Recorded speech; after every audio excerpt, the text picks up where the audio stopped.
What's up, everybody? I'm Jason, and welcome back to I guess it'd be the third episode now in my series looking at my setup and getting started with the EOS R5. Now, this video is not specifically tailored to the EOS R5. It's not a discussion of the camera, it's not a discussion of performance, etc., etc., etc. It is my standard, I call it acclimation procedure for acclimatizing to a new camera. So what I'm going to show and talk about in this video, I do this with every camera I get, and I would suggest that everyone else should do the same thing, although, you know, your mileage may vary, I guess. So to summarize what the procedure is, or what the thought process is here. So with every camera I get, I want to understand how that camera is going to behave at every ISO. Not super like resolution test level of things. This isn't to like perform scientific research or something like that. What I'm looking for is how much noise am I going to see? What kind of noise am I going to see? How is that going to affect the detail in the image that the images that I'm shooting? What kind of detail I'm going to get in the images at again, various ISOs. So I think most photographers get a new camera and they go through a sort of testing and acclimatizing phase. I know most of the photographers I know do this in some form or another. They either spend some time going around their house and shooting things that they've shot, or a lot of the wildlife photographers that I know, including myself for a long time, as soon as we got a camera, we would jump in the car, head to the local zoo, and spend a day shooting, lions and tigers and gorillas and so on and so forth. And as I said, I did this for a long time. The idea being that you had a familiar subject matter that you would come back and you would be able to look at the pictures and you would be able to make some judgments about the camera. What I realized a number of years ago is that was not a good starting point, I guess is a good way to put it. So part of this is I use Lightroom for processing my images. And one of the features that Lightroom has is you can set the sharpening and noise reduction settings at a default setting for the various ISOs your camera does. And the idea when you're using this functionality is pretty simple. It saves you time. Instead of having to instead of either going with Adobe's default settings, which may or may not be good enough for your camera, or setting a single default sharpening and noise reduction setting for your camera and then having to tweak it for every picture that it doesn't really work for, because a modern camera, a 5D Mark IV or a EOS R5 or a D850 for that matter, has a ISO range, a dynamic range of 10 or 11 stops. The R5 and the 5D Mark IV an 11 stop range of ISOs. That's a pretty big range. And if you tune your noise reduction for the high end of that range, you're going to obliterate detail in the low end of the range just because you're over noise reducing it. And if you tune your noise reduction for the low end of the range, then you're not going to have enough noise reduction going on at the high end, and you're going to have to tweak every picture individually.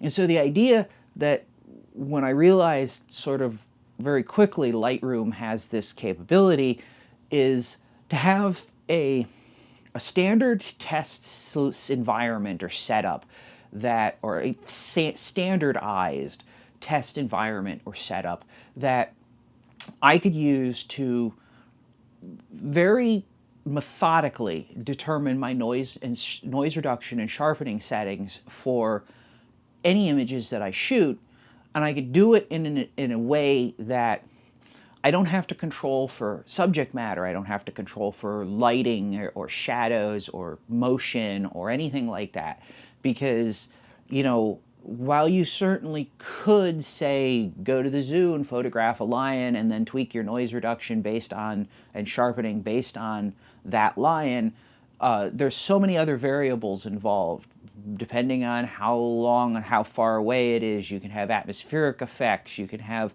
things flying between you and the camera, you can have camera motion, you can have subject motion. You see what I'm saying? Like, there's a lot of things that you can't control just going out and playing with the camera in the field. Now, I'm not saying that's not an important thing to do, but I don't think that that's the best way to sort of figure out where your sharpening and noise reduction settings are and sort of what you should expect best case from the capabilities of your camera. Because remember, if you test it in a more demanding environment in terms of how much it shows problems, when you go out and you actually have a real-world subject and you actually are shooting something that has an emotional resonance or an emotional connection, and there's the whole, it's not just a test chart anymore, there's a whole nother level of factors that come in that in some ways like obliterate or mitigate the actual limitations that you might actually have. So a gorgeous picture of a sunset or whatever, even though the ISO might have been a little high and there might be a little bit of diffraction softening or something like that, you're not going to see it in the final image because you're focused more on the sunset as a whole as opposed to the specific high contrast, demonstrate the flaws kind of test target. So that's what this procedure is all about. This is all about getting to know your camera in a way that is very sort of specific and functional to either, both to tune your camera settings and to really tell you in the most demanding sort of case how the camera is going to perform or how the camera can perform. So with that said, let's talk a little bit about setup, or a lot of it about setup, I guess. So this is my test target here. It's a target that I produced. It's partly a step wedge. It's partly a semi-reproduction, although it's not color accurate, of a color check passport card. It's got some swatches and some resolution and contrast targets, etc. I made this. I will put a link in the description down below to the article on my website about it, where you can download this target if you'd like to use this target for your own testing. And I just printed this. It's printed on a piece of Canon Pro Platinum paper. I arguably probably would be better not to be a high gloss paper, but I printed it on the highest resolution paper that I had, which was Pro Platinum, and a Canon Pixma Pro 90,000 Mark II printer. So it's a good photo printer, but it's not like, the highest quality photo printer in the world. And this is printed as on an A3 plus sheet of paper, although the actual target size I believe is 12 by 18 with some margins around the edge. And the idea of the target is to provide a number of sort of swatches to look at things, to be able to examine things. So obviously I have a resolution step wedge. The idea of the resolution step wedge is to be able to judge how ISO is impacting or noise is impacting your ability to resolve detail. So as you crank up the ISO, what you'll see is less and less and less of the wedge is resolvable or definable. So that's part of it. Another part is I have solid color swatches. I have some skin tone-ish swatches. I have some solid primaries, so red, green, and blue. Just to be able to look at noise in solid color areas in different parts of the color spectrum. So how does the camera handle noise at, in skin tone? How does the camera handle noise in a red, in a blue, in a green, etc.? And then I've got some step wedges. They're not, I think they're there to make it look good. They're not exactly functional because, well, I'm not printing in a super calibrated environment, and so I can't tell you what the actual dynamic range shift or the change in density is, and I don't have a densometer, so I can't measure it, of those things. But they do kind of give you a idea of, especially when you get up to high ISOs, how the dynamic range is getting compressed or limited, because with modern cameras below ISO 3200 or 6400 probably even, you're probably going to see all of the squares in the step wedge, but when you start getting up to 25,000, 50,000, 100,000, etc., it's going to be limited to way less than the range that the printer is covering and those squares are covering, and it'll give you an idea of what to expect. Again, this is not scientific in the sense that it's trying to be so well calibrated and controlled that you could publish a research paper. This is scientific in the sense that we're limiting or constraining as many variables as we can constrain to look at certain key areas and in a controlled manner. But my printer didn't print up to the chart goes up to 4,000 line pairs per image height. My printer can't print that high, so like that part of the wedge is kind of useless. But on the same token, you can, for measurement, but on the same token, you can look at it and judge some things. So that's the target. Like I said, I'll put a link in the description so that you can download it, and print it out, and do these same kind of testing. So let's talk about the setup. So the idea here, if it wasn't sort of obvious from when I started talking about this, is to take a picture at a fixed aperture at every ISO that the camera has. That's how I do it. You don't necessarily have to use every ISO. You could certainly use like every full stop ISO, especially now with Lightroom and its ability to interpolate sharpening and noise reduction settings between ISOs instead of you having to specify each one manually. If you're using that, you can certainly just have the camera, you shoot at full ISOs. But I shoot it every third stop because I want to look at or see what the camera's doing, at each thing. I want to evaluate each thing because this is really my time. Like, I will probably end up using many or all of these ISOs just because in some cases I have the camera on auto ISO and it chooses the best ISO that it can find or for the scene. So I want to evaluate it at this point at all of those settings. You don't have to, obviously, but for the added time that it takes to do this once when you get a new camera and for the extra sort of information you get out of it, I think it's worth doing. So the setup is basically put the camera on your, and I'll talk about the lens in a second, but put the camera on your beefiest tripod. Mine's a Gitzo GT3530 LS. That if you have an even bigger tripod, use that. But you want the most stable platform that your camera can use. Now, you'll notice, if it's not obvious in the video, that I have the center column on my tripod and I have it partially extended. And there's a lot of people out there that will tell you, never use a center column in your tripod. Use a top flat plate. It's more stable, and you should just, that's how you should go about it. And that's fine for the most part, in my experience, if you're out in the field and you're shooting landscapes and you don't have to be very precise about height or alignment of your tripod. However, for this kind of thing, aligning your tripod and your camera to the target is somewhat important. Again, it's not as important as if you were shooting, say, lens resolution tests that you wanted to publish, but you don't want to be like way off and some odd angle.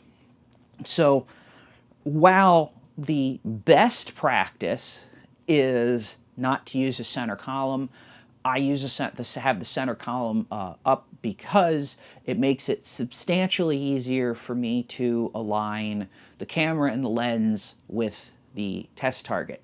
Now, if you're just getting started with this and you hadn't already set up a target as a mounting spot for your target, or mounted it to the wall, or however you want to mount and deal with your target, what I would recommend doing is pick a lens that you're going to use as your standard lens for your testing. I like a lens that has a lens foot so that the lens is what's mounted to the tripod, not the camera. So this is going to be a medium or short telephoto, like a 70 to 200, like this lens, or a 100 to 400. Again, I'm going to come back to the details of the lens in a minute, but pick a lens that you can mount to the tripod so the camera is mounted to the lens as opposed to the camera on the tripod and the lens on the camera. Then set your tripod to a reasonable working height that is a full extent of its legs. So you don't want, if you like have a 4-section tripod and 4 sections is way up here, you want to like maybe go to 3 sections so the camera's here. You don't have to have the camera at viewfinder height, because once you've focused, which you'll be doing in live view, so you'll be looking at the screen anyway, once you've focused, you never will refocus on the target through the course of your test series. But if you have a lens mounted to a tripod, the lens fixes the height of your testing, then the tripod with, set at the at the repeatable leg position, which is why I said, either fully extended or fully collapsed, at least the sections. Then measure your center line of your lens and mount your target on the wall at, or however you intend to mount it at that height. And then this way you never have to make the, like I do the center column because I have to make adjustments because it is not at, my target is not at the height of my tripod. However, this is simply because things have changed since I started doing this. However, if I was resetting things up now, I would definitely go no top or flat top plate, no center column, and put the target, move the target down to match the height of the camera. So sturdiest tripod you have, and the same thing goes for the head. The beefiest head you have, this is a Really Right Stuff BH55. It is by far the beefiest tripod head I have.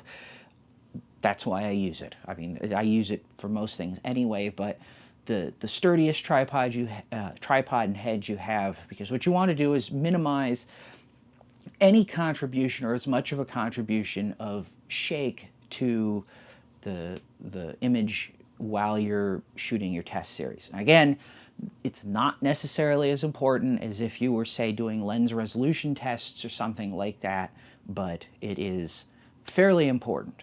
So the lens. Picking the right lens is, I would argue, a fairly important part of the process.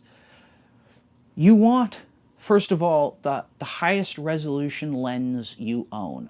So don't do this with a rental lens that you won't have necessarily access to in the future. Don't do this with a lens that like a borrowed lens or something like that. You want a consistent test platform. Now, that's not to say that when your camera manufacturer discontinues the lens that you have and introduces a way better one that you shouldn't, upgrade, or that when you upgrade you shouldn't you should keep your old lens instead of, say, selling it to finance that upgrade. But the more consistent you can make it, the better. So just think about that with what you're doing. But more important than that, regardless, is you want the best resolving lens that you have. However, like so many things, there's a caveat to this. I have 2 lenses that are really high quality, really good resolving lenses. One is this 70-200 f4. This is 70-200 f4 L IS USM, and the other is my 24-70 f2.8 Mark II. So a 24-70 f2.8 L USM 2, or however Canon has the 2 in there. Why do I use this? And if you look at the measurements, like I said, choose your best lens, jump on somewhere like DxOMark and look at the resolution tests for all of the lenses that you own and go with the best that you have. And when you're doing this, you also need to look at the resolution. If you're using zooms, you have to look at the resolution per focal length. You can't just look at the resolution as a whole, so that the one of the sort of summarized points that DxOMark will give you is the resolution, the peak resolution of the lens. You need to know what focal length that's happening at, because that's where you ideally want to test at. So you want to maximize the sharpness of your lens. So like I said, the problem, the caveat to all of this is this lens and my 24-70 f2.8 both have about equal resolving power in some cases. On this lens, it's at 70 millimeters. And on my 24-70 f2.8, it's at about 24 millimeters. It's the very wide end. The problem with shooting with the 24-70 is to frame that test target with that lens, I'd have to have the camera like right on top of it. It's way too close for to evenly or effectively light the target, and it's way too close to not have to deal with wide-angle distortion. In fact, the lens is way too wide to not have to deal with wide-angle distortion. So I don't use it. I use this lens instead, because this lens at 70 is approximately equal or marginally better than the 24-70 2.8 at 70. Except I don't use this lens at 70. So this is something else that you have to bear in mind, again, when you're choosing lenses. The minimum focus distance of this lens is 1.2 meters. At 70 millimeters, I have to have the lens closer than 1.2 meters to the target to frame the target properly. So that doesn't work. So what I actually have to do is move the camera and lens back past 1.2 meters and then zoom in to, it ends up being around 100 millimeters on the lens, which is still a perfectly good performing area for these tests.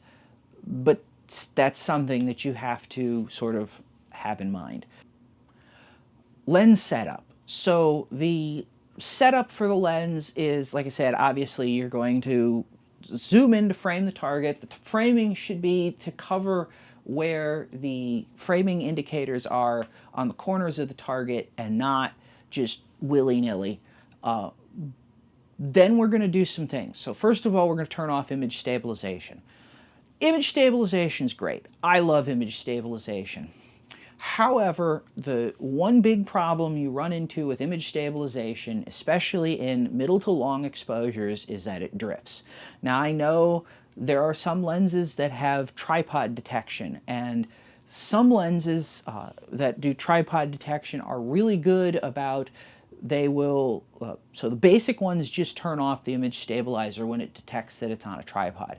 The really good ones will actually do a little bit of stabilization to counter the mirror slap of a DSLR and the shutter vibration of anything else, and of both DSLRs and mirrorless, I should say, and will then lock the IS unit so it doesn't drift.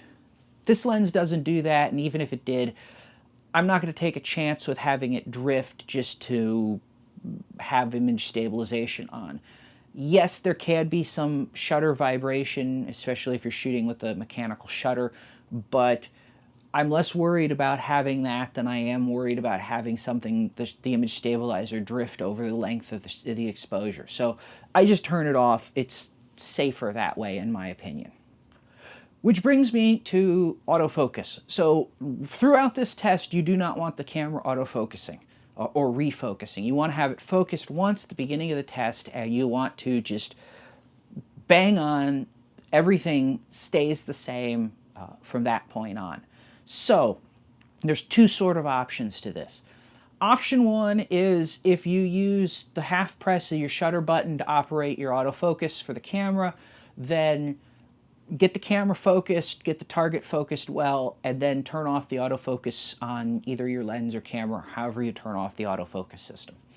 If, like me, you use rear button focusing, you rear button focus and you don't have to worry about it, and you don't have to mess with turning the autofocus system on the lens on or off or anything like that. So that's lens setup. The next thing to talk about, I guess, is sort of camera setup. So again, we're shooting at every ISO that the camera has. We want to do this in an environment where we can control the lighting, whether you're using strobes or room lights or constant, continuous like video lights or something like that.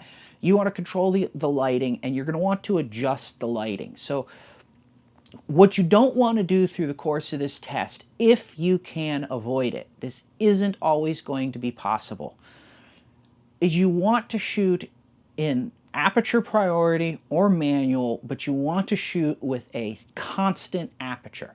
So you don't want to change apertures through the entirety of the test. Why?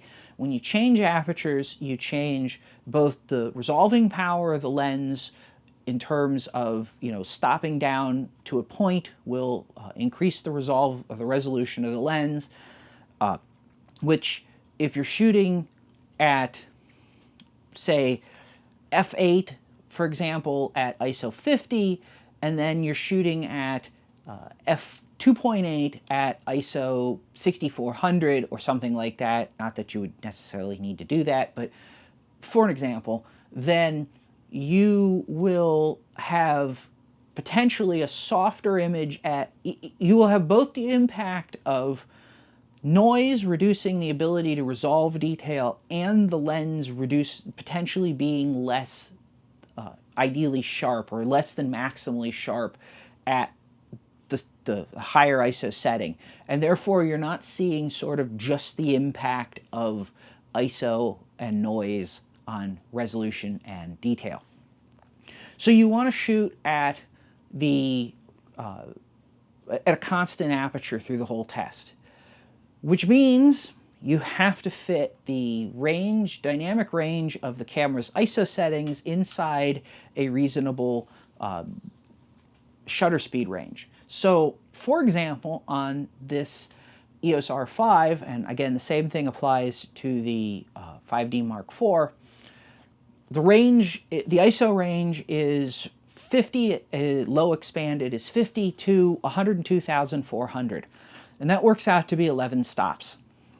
There's 9 stops on the the R5. There's 9 stops of native ISO, which is the area where you get third stop increments, and then you have a stop low and a stop high for a total of 11.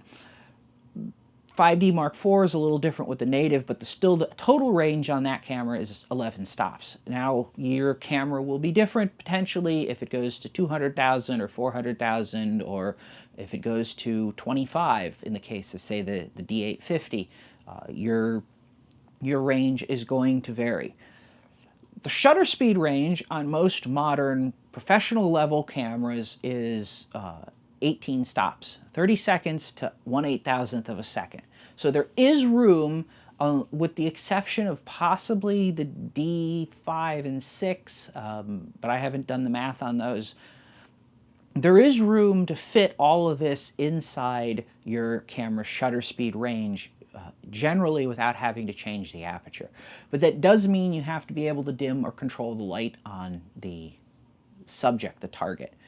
So my approach is I like to start with a maximum shutter speed somewhere between a 1,000th of a second and an 8,000th of a second. 4,000th is a good range. It doesn't have to be a whole stop shutter speed, but I'm saying that because it's easier to talk about. That way, and so that will be the shutter speed at the highest ISO of your camera, because fixed aperture and increase ISO, the shutter speed will increase to compensate for the increase in gain, gain. So I will then, if you don't have a light meter, like if you have a light meter, use the light meter, dial in your settings so that your target is illuminated to where you know, you're looking at a, say, 4,000th of a second at ISO, and like in the case of this camera, I want to look at a 4,000th of a second, or give or take, at ISO 102,500, and somewhere I think it ends up being about a half to a quarter of a second at ISO 50. Constant aperture. I'm going to shoot 5.6 through the whole range. You can do this with a flash if that's what you have. You may be more limited on what your settings have to be. You don't want to pick an aperture that's beyond the diffraction, or too far beyond the diffraction limited aperture for your camera. So this is becoming sort of more of an issue now that we're starting to hit 45 and 50 and 60 and so on megapixel cameras. It was less of an issue when, you know, we were at 18 and 20, or if you have an 18 to 24 megapixel camera, it will be less of an issue for you. So get on, I have a tool that'll, well, I don't have a tool that'll calculate it actually, but you know, get on, look for a camera review, find somebody who's said what the diffraction limited aperture for your camera is, and try not to exceed that. Now, again, with these high-resolution cameras, the diffraction limited apertures are like f5.6 now, which means you need to start with a really fast lens to be able to stop it down, because you want to maximize sharpness, but on the same token, you don't want to get into past that hump where you start getting softening due to diffraction. So I'm going to be shooting these at f5.6. It's right around the diffraction limited aperture. It does let me stop this lens down one stop to sort of get a little more resolution out of it. The final thing is you don't want to be messing, touching the camera. Well, I should say that there's two final things. So the final thing is really, then you want to, when you're shooting this, you want to mitigate as much as you can in terms of vibration in the camera from handling or touching. So if you have a cable release, use it. If you have a wireless, you know, infrared remote, use that. If you don't have, you know, if you have the, if your camera can be controlled from your phone, do that. If you don't have any of that stuff, you know, okay, maybe not using the phone, but if you don't have any of that stuff, put the camera on a self-timer, use the self-timer. That's one. Point two, or part two, is mirrorless cameras today have, oh, if you're shooting with a DSLR, it might be useful to use mirror up. Or shoot in live view where the mirror's already locked up, which is where you need to be anyway for focusing, so just do everything in live view. DSLRs and mirrorless cameras now, a lot of them will do electronic first curtain shutter. If you can, use that, because the electronic first curtain shutter means that you will have no mirror vibration, or no shutter vibration induced in your image when you shoot. And as you get into higher and higher and higher resolution cameras, so the 30 and the 36 and the 45 and the 50 and the 60 plus megapixel small format, so full frame DSLRs, the more sensitive it is to tiny vibrations, which is why you use a beefy tripod and the best head, the strongest head that you have. And you may even consider, if you have a lightish weight sandbag, throwing a sandbag over the camera and lens to just add more mass to dampen vibration. Now, do you have to do all of this or any of this? No. If you just want to shoot the tests, just sort of like, I would recommend, if you're using a DSLR, use a self-timer and mirror up. I would say use a self-timer, period, if that's the best, or what you have. What you don't want to be doing is going click, click, click, click, click with your hand on the camera, because that is not controlling a variable. And what you don't want to do is go through your pictures and find a picture and go, oh, this picture's a little soft, and I don't know why. If you get a soft picture out of the testing with you not holding the camera, then it's a vibration issue in the setup, probably. You know, it's highly unlikely that it's and this is useful information, by the way. If you know that the camera will have a vibration issue at 1/30th of a second on your tripod, don't shoot there when you need very sharp images. But you don't want to have, if your hand's on here, you don't know if you were the cause of the vibration issue or if it was the inherent vibration and resonance in the camera tripod system. So, like I said, this can be useful. Like, again, we're talking about acclimatizing to a camera. As resolution changes, the susceptibility of the camera to vibration in a tripod setup changes. And a lot of people will talk about, or you'll find a lot of discussion on various photography forums where people will say that, you know, between, say, an 1/8 of a second and a 1/30th of a second is the worst spot for shutter range to shoot on a tripod, because that's where the camera is most susceptible, or the exposure range where the camera is most susceptible to see vibration. So above about a 1/30th of a second or a 1/60th of a second, there's enough light that the shutter is open and then closed fast enough that any vibration in the system just doesn't show up because the exposure is so fast. Below an 1/8 of a second, there's so little light and the exposure is so long that the little bit of vibration from the shutter, the mirror, or whatever is moving in the camera, the little bit of vibration that the camera would pick up, that tiny contribution in the signal is dwarfed by the signal from what you're taking a picture of. So the exposure is so long that the vibration happens and stops, and then there's so much more time recording your picture that you never, the impact of the vibration is essentially eliminated or ignored or not seen.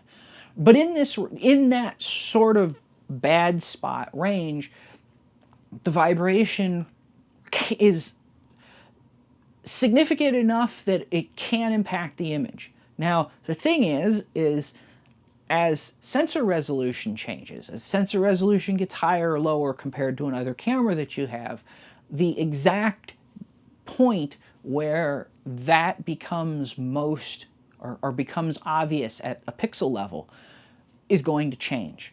At higher resolution sensors, we'll see a vibration potentially at different shutter speeds than a lower resolution sensor.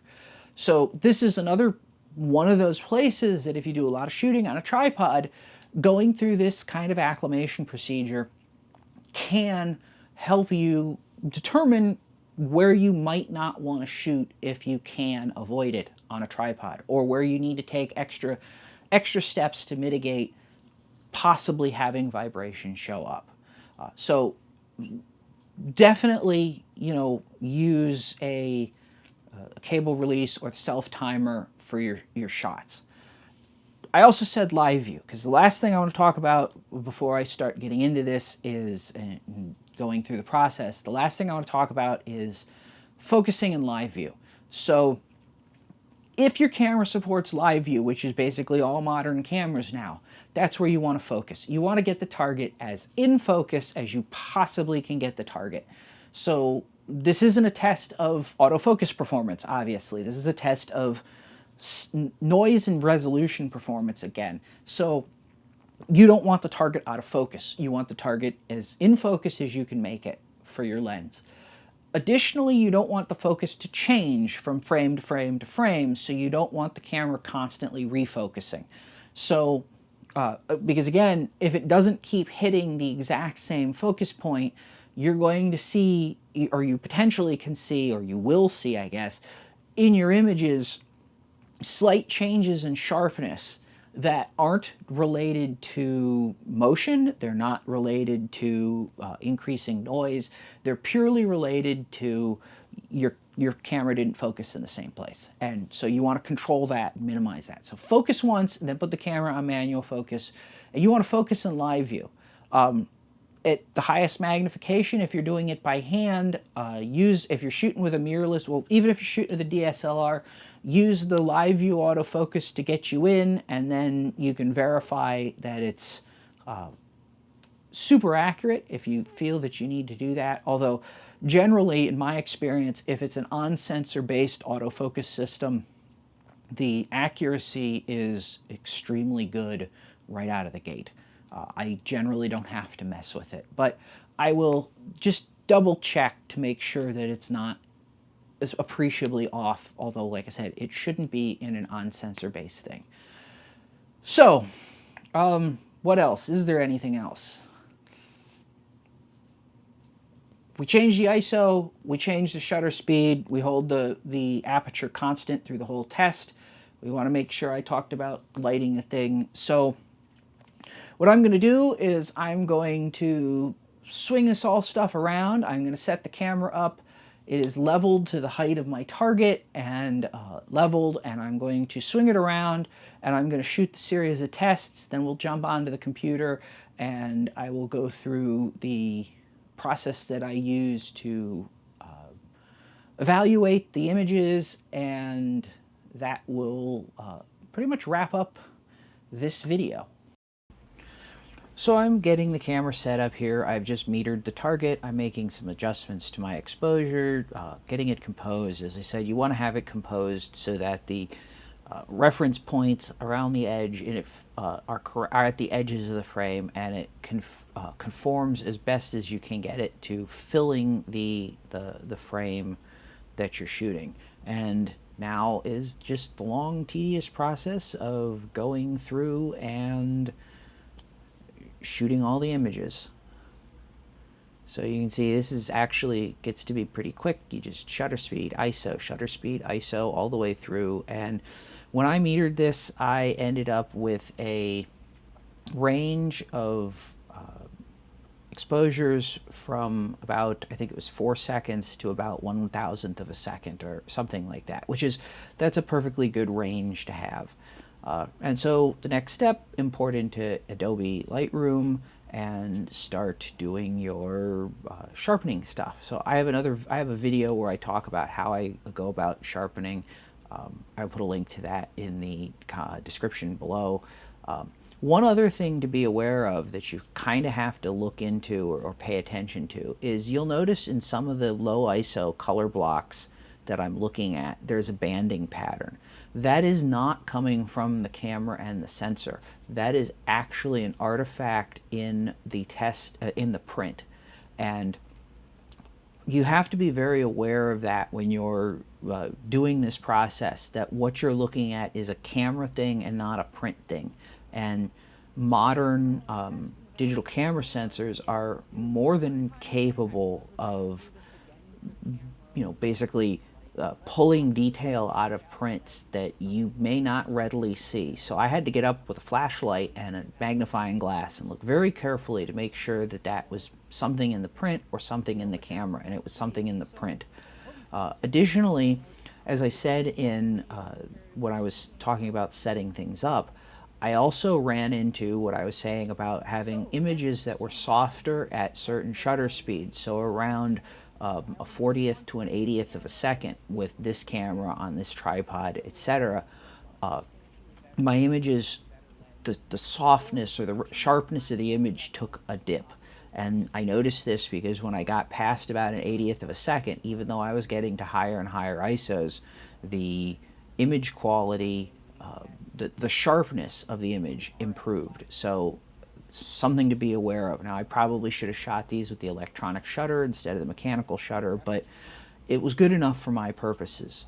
The final thing here is creating a preset, the ISO-dependent preset for Lightroom. I just selected all. I didn't worry too much about how each image, or trying to optimize that so Lightroom could interpolate. I just selected everything and created the preset.